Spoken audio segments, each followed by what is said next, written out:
মাদ্রাসার ছাত্র ভাই মোহাম্মদ আব্দুল্লাহ। ভাই মোহাম্মদ আব্দুল্লাহ।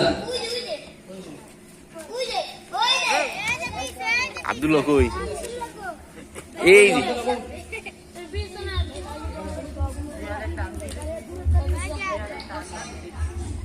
আসসালামু আলাইকুম।